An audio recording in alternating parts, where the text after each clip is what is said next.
It's so important that you are all here, because 4 years, 4 long, painful years. What an awful milestone. I mean, I think about all of the things that have happened in my life in 4 years. I think about all of the things that have happened in the world in 4 years. And then I think about the innocent men on Manus, the children and the families on Nauru. They have spent every minute of every hour of every one of those days trapped behind the same fence. And in that time, people have been shot at, people have been sexually assaulted. So we're here tonight to remember. We're here to remember the people who have needlessly died at our government's hands. And we are here to demand a future for those who are still left on Nauru and Manus.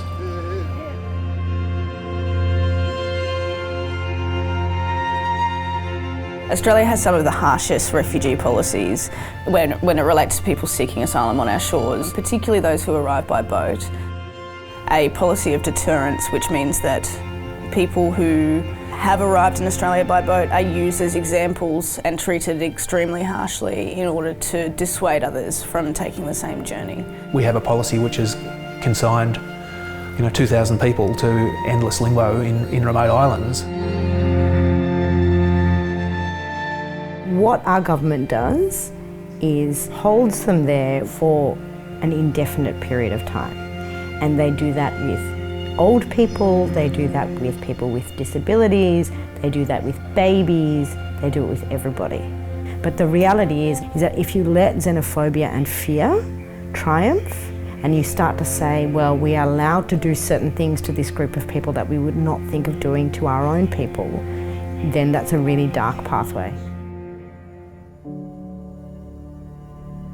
It was only last year a UN delegation of mental health experts found that the highest levels of anxiety and depressive orders ever recorded in a group of people, and the sense of hopelessness continues, and it's only through the tireless, powerful advocacy of people like Daniel that these people have hope.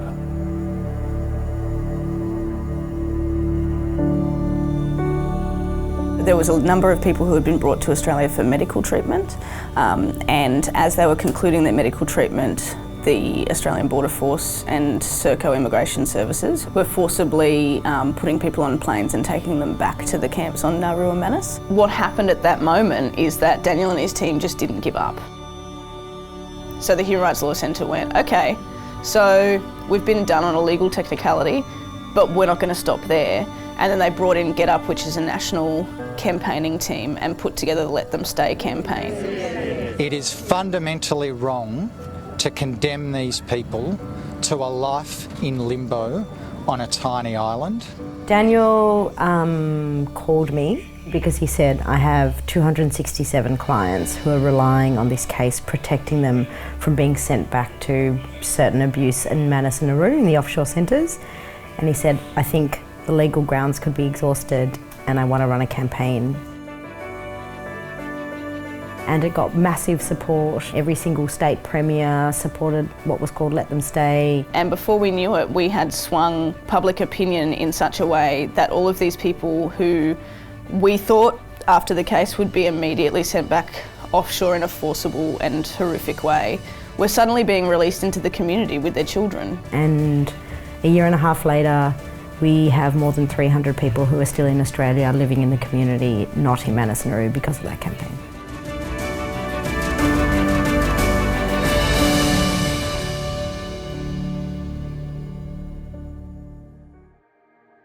Daniel's work has really been important in advancing pluralism by getting across to the mainstream population that these people, they've suffered enormously. They share our dreams, they share our hopes. They crave the opportunity to contribute, to engage and to enrich our society. This removing of the notion of difference and the focus of, oh, this is a person seeking asylum. It was like, well, no, these are just people and they should be protected just like anybody else. The subject matter of his work is at the centre of global pluralism at this point in time in the global debate. The work he's doing is internationally significant and precedent setting in terms of a defence to the forces that are encouraging us globally to withdraw from a plural society and withdraw from welcome and withdraw from rights obligations. And for many of these people, there's a sense to which the world has forgotten them. So this award for Daniel not only recognises his work, but I think acknowledges their plight. And I think it's immensely significant for them. The best possible outcome is that the offshore processing system that we have in place now comes to an end, and that everybody who's been affected by that policy is settled in safety and are able to rebuild their lives.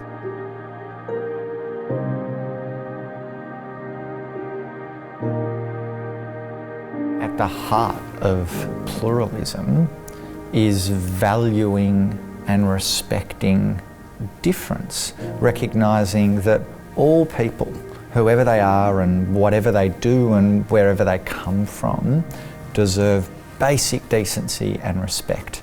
Because if every country in the world just adopted a single-minded focus on frightening people away, where would the world's refugees go?